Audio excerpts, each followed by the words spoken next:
Hai semuanya, balik lagi sama calon sarjana. Menguasai pasar Amerika dan punya modal triliunan rupiah itu ternyata nggak bikin raksasa retail ini kebal dari kata bangkrut ya. Di Jerman, India, atau bahkan Vietnam, brand-brand besar ini faktanya harus nanggung malu dan kabur dari sana cuma gara-gara ngeremehin budaya belanja lokal dong. Mau tau nggak bagaimana kisah-kisahnya? Hai, aku Jenny, yuk kita bahas. Dunkin' Donut di India. Gimana jadinya ya, kalau salah satu raksasa franchise terbesar di dunia hancur lebur di negara berpenduduk miliaran jiwa cuma gara-gara salah paham soal sarapan? Nah, ini dia ya guys, studi kasus nyata kegagalan Dunkin' di India. Di seluruh dunia, Dunkin' itu identik banget sama rutinitas sarapan pagi. Nah, waktu masuk ke India di tahun 2012, mereka tuh mikir strategi yang sama bakal sukses besar. Tapi ternyata mereka kena culture shock parah dong. Orang India ternyata nggak suka nih sarapan makanan manis sambil buru-buru. Mereka lebih milih duduk tenang makan hidangan lokal yang gurih ya. Apalagi buat lidah orang India, donat itu dianggap sebagai makanan penutup yang dimakannya pun gak tiap hari. Melainkan cuma dibeli kalau ulang tahun, ada orang resign, atau mau ngerayain sesuatu. Nah, alhasil pihak Dunkin' sempat bingung tuh dan berusaha melokal dengan bikin menu mango donut, leci colada, sampai bikin donat rasa chickpea serta saffron pedas. Bahkan menu minumannya pun mulai dikurangi nih, dan mereka pun malah menjual menu lain seperti burger, wraps, ataupun sandwich juga loh. Kok kesannya Dunkin' kayak kehilangan jati dirinya gitu ya? Masa nama brand Dunkin' Donut tapi jualannya bukan donat sih? Salahnya lagi nih, mereka membangun toko yang ukurannya tuh terlalu besar, sehingga bikin biaya operasionalnya membengkak parah. Dan sialnya, 14 tahun setelah ekspansi ke India, akhirnya Jubilant mengumumkan kalau mereka nggak mau perpanjang franchise di India lagi. McD di Vietnam dan Iceland. Restoran fast food yang paling sering kalian temui di perkotaan Indonesia ini ternyata nggak terlalu disukai sama masyarakat Vietnam dan juga Iceland loh.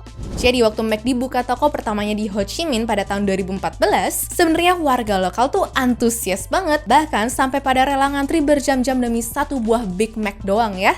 Nah, dari sini pihak manajemen McD langsung bikin target untuk buka 100 toko dalam waktu 10 tahun mendatang. Sayangnya target itu nggak sesuai kenyataan karena seiring berjalannya waktu, restoran McD malah makin seret pembeli. Nah, sama nih kayak di India tadi, McD pun kena culture shock yang luar biasa. Kenapa sih bisa gagal? Jadi alasan pertama adalah kalah cepat dan juga murah ya guys. Tujuan utama orang makan fast food adalah biar cepet. Tapi di Vietnam, street food seperti banh mi atau pho itu disajikan jauh lebih cepat dari fast food Amerika dan harganya tuh cuma setengahnya. Jadi ibaratnya buat apa ya ngeluarin uang mahal-mahal demi fast food alias makanan kurang sehat? Kedua, budaya makan. Orang Vietnam itu punya budaya makan tengah alias berbagi makanan ala keluarga. Masalahnya, burger itu adalah menu individu yang susah banget untuk di-share bareng dengan teman-teman. Dan ketiga, telat masuk pasar. Gara-gara sejarah perang, hubungan diplomatik Amerika Serikat dan juga Vietnam sempat putus dan baru pulih pada tahun 1995. Nah, di saat McD dan juga Burger King baru masuk, jalanan Vietnam itu faktanya udah dikuasai penuh sama lebih dari 430.000 pedagang kaki lima. Jadi kalah telak lah ya mereka. Terus kalau di Iceland, alasannya sih bukan karena warganya nggak suka menu McD. Orang waktu pertama kali buka pada tahun 1993, antriannya sampai mengular puluhan meter kok. Cuma semenjak krisis finansial di tahun 2008, mata uang krona Iceland tuh anjlok parah. Sedangkan syarat operasional McD di sana tuh ketat banget, yaitu semua bahan baku harus diimpor langsung dari Jerman. Alhasil biayanya pun melambung jauh dan agar si restoran bisa bertahan, mereka harus naikin 20% harga masing-masing makanannya. Yang dengernya aja aku langsung rasa wajar sih ya kalau restoran ini ditinggalin sama masyarakat. Soalnya KFC aja bisa bertahan di Iceland dengan harga yang sama karena sebagian bahan bakunya dipasok dari petani lokal. Ya singkatnya sih, McD di Vietnam tuh kalah karena harga lokal super murah. Tapi McD di Iceland tuh gagal karena menolak pakai bahan lokal. 7-Eleven di Indonesia. Sebelum warga Indonesia cuma bisa belanja di Alfamart, Indomaret, Family Mart, ataupun Lawson, sebenarnya dulu banget ada 7-Eleven loh. Jadi brand ini pertama kali masuk di tahun 2009 lewat PT Modern International, di mana isinya nggak sama seperti 7 Amerika, yang fokusnya nih cuma tempat beli makanan instan langsung pergi ya guys. Melainkan 7 di Indonesia tuh disulap jadi tempat nongkrong gaul gitu. Dulu mah kalian pasti anggap keren ya kalau nongkrong malam minggunya di 7 dan bukan di kafe-kafe seperti sekarang kan? Ayo ngaku. Sayangnya di tahun 2017 mereka tuh mendadak tutup total karena manajemennya rugi secara operasional. Jadi meskipun terlihatnya ramai terus, ada fakta yang harus kalian tahu nih guys. Indonesia itu terkenal punya budaya nongkrong tapi minim belanja. Yang datang mungkin bisa 10 orang, tapi yang beli itu palingan cuma 2-4 orang, dan belinya pun nggak banyak-banyak juga ya. Sisanya datang ya numpang duduk aja. Makanya pengunjung lain yang mungkin mau belanja sambil nongkrong, jadi milih tempat lain yang lebih sepi kan? Selain itu, berhubung Sevel merupakan brand luar, mereka kehalang regulasi kepemilikan franchise asing, sehingga nggak bisa ekspansi ke pelosok Indonesia. Udah gitu, sekarang kejebak di Jakarta aja, makin melarat lah ya, gara-gara pemerintah kita resmi melarang penjualan alkohol di minimarket. Padahal, bir itu adalah salah satu magnet utama orang nongkrong di Sevel loh. Nah, gara-gara aturan ini, omset mereka langsung terjun bebas 24% dalam setahun. Ujung-ujungnya, daripada pihak manajemen cuma bakar duit doang, mereka lebih milih menghentikan operasional alias gulung tikar aja lah ya di tahun 2017. Dan kabarnya ada 960 karyawan PT Modern Sevel Indonesia yang di PHK loh. Jadi pelajaran bisnisnya, tempat yang ramai belum tentu ngasilin cuan kalau model bisnisnya gampang dimanfaatin pelanggannya ya guys. Starbucks di Australia.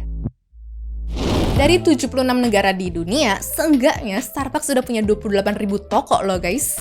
Tapi siapa sangka nih kalau di Australia, orang-orang malah pada kebal sama kopi asal Seattle ini dong. Jadi ceritanya Starbucks masuk ke Sydney itu pada tahun 2000 lalu, di mana mereka langsung bikin kesalahan dengan merasa kalau model bisnis Amerika bisa ditelan mentah-mentah sama warga di sana.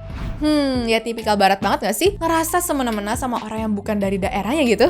Nah, singkat cerita nih, meskipun punya 87 gerai dari tengah kota sampai pinggiran, sayangnya brand ini malah rugi sampai 105 juta dolar, bahkan ngutang 54 juta dolar ke kantor pusatnya di Amerika loh. Kenapa sih bisa begitu? Karena dari tahun 1980-an, warga Australia udah terbiasa nongkrong di kafe lokal, lalu deket sama barista mereka, dan menikmati resep kopi yang murah tapi enak banget. Makanya waktu muncul Starbucks, ya awal-awal mah rame karena penasaran. Tapi untuk ngopi daily, ya mereka balik lagi lah ya ke tempat lamanya. Lagian menurut orang Australia asli nih, kopi Starbucks itu nggak elegan karena isinya lebih dominan sama sirup manis doang ya guys. Cuma kalau teman-teman pergi ke Australia dan juga melihat Starbucks, sebenarnya nih bukan karena warga Aussinya udah nerima-nerima aja ya. Tapi gara-gara lisensi Starbucks dibeli sama Weathers Group di tahun 2014 dan mereka pun ganti strategi total dengan menargetkan turis internasional serta warga asing doang. Walmart di Jerman atau kebanyakan Eropa. Dan di posisi terakhir ada Walmart yang sempat ekspansi ke Jerman atau lebih tepatnya pasar Eropa gara-gara di Amerika udah dianggap sukses banget. Jadi buat kalian yang nggak tahu, Walmart itu bisa dibilang adalah salah satu perusahaan paling sukses di Amerika karena punya 12.000 toko di 27 negara. Terus pas mereka masuk Jerman di tahun 1997, sebenarnya pihak Walmart sampai membeli 95 toko loh guys.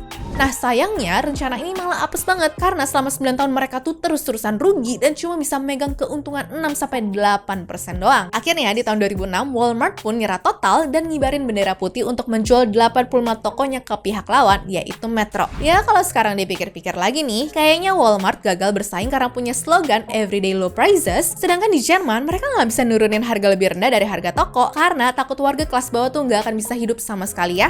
Akhirnya slogan ini malah jadi bahan olok-olok aja gara-gara warganya tetap milih belanja di toko-toko lokal ya teman-teman. Terus alasan lain kenapa Walmart nggak cocok di Jerman ataupun Eropa adalah karena pihak Walmart punya kode etik ketat, yaitu dilarang keras pacaran, dilarang berhubungan intim sesama karyawan, dan juga diwajibin senyum. Loh, padahal nih konsumen Jerman malah risih kalau disenyumin terus-menerus. Mana pimpinan Walmart anti serikat buruh banget, sedangkan di Jerman hubungan perusahaan sama serikat buruh tuh hubungannya erat banget ya guys.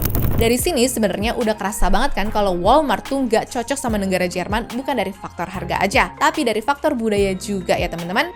Gila ya, rugi 1 miliar dolar di Jerman cuma gara-gara nggak riset budaya doang dong. Ngeri banget sih ini.